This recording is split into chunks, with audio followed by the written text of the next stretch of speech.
kakayanin to. Ayan. Right minus wrong ka magmahal.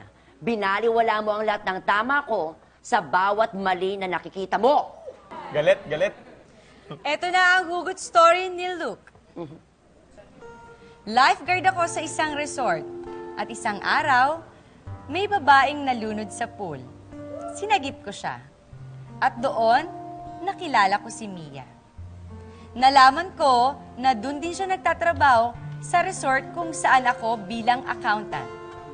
Mula noon, lagi kaming magkasama. At sakto naman, pareho kami ng hilig sa lahat ng bagay, pati sa adventure. Tulad ng skydiving, arnis, at napakarami pang iba.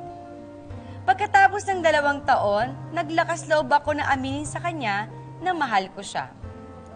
Kinuntsaba ko ang office mate ko para isurprise siya sa birthday niya. Pero ako ang mas nagulat dahil na-reject ako. Ang sabi niya, hindi niya kayang mahalin ang isang lifeguard lang. Ano nga ba ang silbi ng taong sumagip sa buhay niya?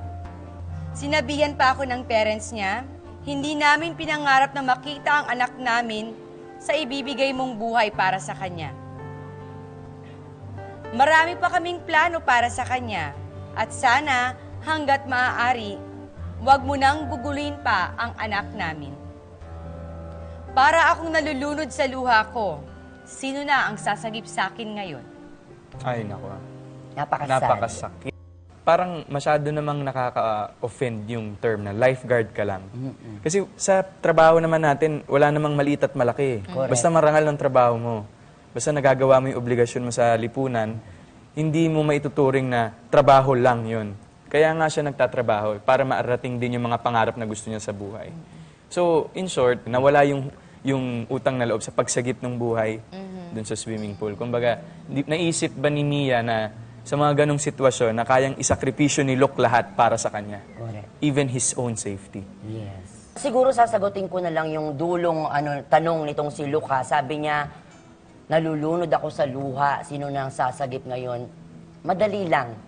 Manalamin ka, Luke. Sino bang lifeguard? Di ba ikaw? Oh. Sagipin mo sarili mo.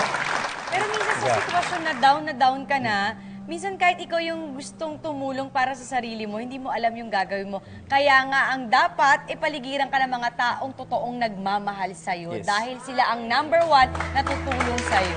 Fruits! Diba?